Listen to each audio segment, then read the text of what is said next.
accept the idea. But as Ray said, your way's not working, why don't you try his? And that's what I'd like to suggest to you today.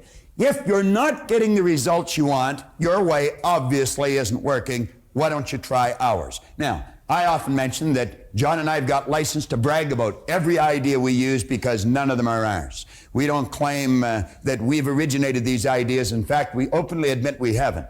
We've just gathered them from books here and seminars there and great teachers all over the world. And what we've done is put them together in an organized, coherent manner. So if your way is not giving you the results you want, I would suggest that you take a real serious look at these ideas. Now, I looked for the secret and I couldn't find it, but I found in one place here, he said a peculiar thing about this secret is that those who once acquire it and use it find themselves literally swept on to success with but little effort, and they never again submit to failure. What a marvelous promise. He said, if you doubt this, study the names of those who have used it, wherever they've been mentioned.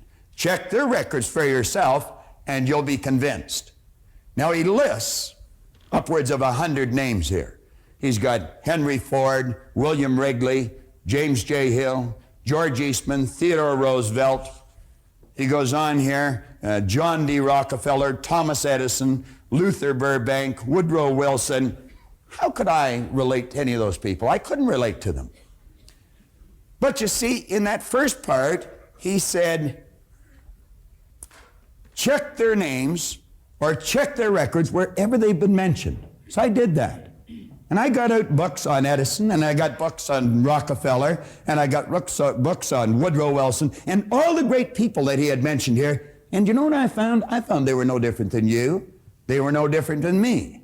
Many of them had very little formal education, which made me feel fairly comfortable because I didn't either.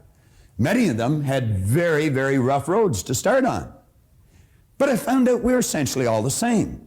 Do you know what was different? The results they were getting. And as I studied on here further, in his chapter on persistence, and he mentions that persistence to the quality or to the character of the human being is like what carbon is to steel, he said the only thing that he could find in Edison or Ford that he never found in everyone else was persistence. They'd get a hold of an idea and they'd stick with that idea. And I look back in my own life and I never did that. I'd try something a couple of times, and if it was rough, I quit.